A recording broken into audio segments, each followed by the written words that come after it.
Brought to you by Penguin.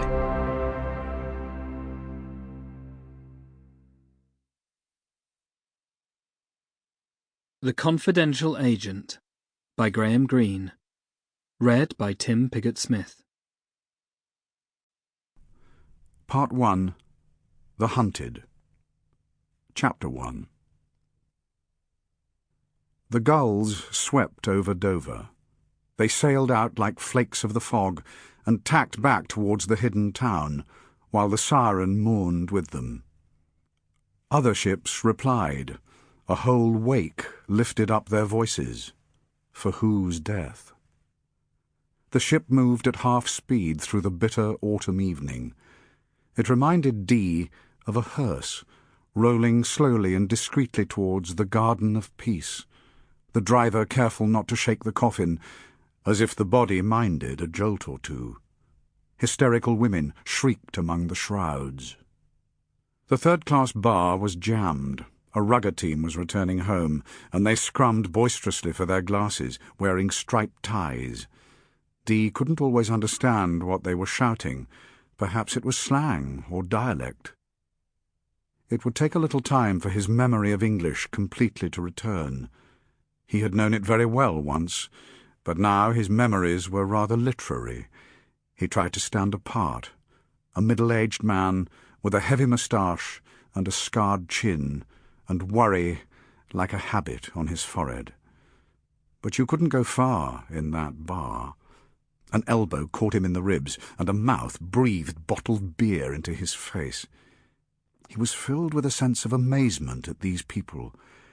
You could never have told from their smoky good fellowship that there was a war on. Not merely a war in the country from which he had come, but a war here, half a mile outside Dover breakwater.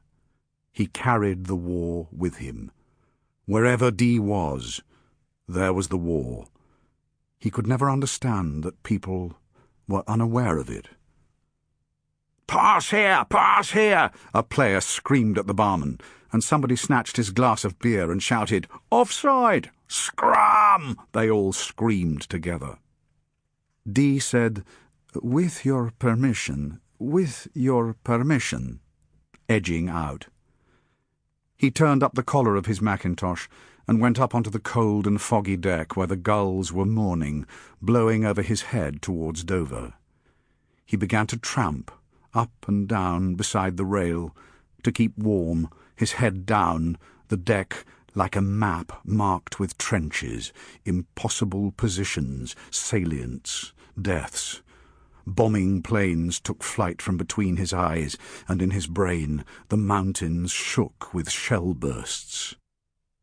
He had no sense of safety walking up and down on this English ship sliding imperceptibly into Dover. Danger was part of him. It wasn't like an overcoat you sometimes left behind. It was your skin. You died with it. Only corruption stripped it from you. The one person you trusted was yourself. One friend was found with a holy medal under the shirt. Another belonged to an organization with the wrong initial letters. Up and down the cold, unsheltered third-class deck, into the stern and back, until his walk was interrupted by the little wooden gate with a placard, "First-class passengers only." There had been a time when the class distinction would have read like an insult, but now the class divisions were too subdivided to mean anything at all. He stared up the first-class deck. There was only one man out in the cold like himself, collar turned up. He stood in the bow, looking out towards Dover. Dee went back into the stern, and again, as regular as his tread, the bombing planes took off. You could trust nobody but yourself, and sometimes you were uncertain whether, after all, you could trust yourself. They didn't trust you, any more than they had trusted the friend with the holy medal. They were right then, and who was to say whether they were not right now? You were a prejudiced party. The ideology was a complex affair. Heresies crept in. Sample complete. Ready to continue?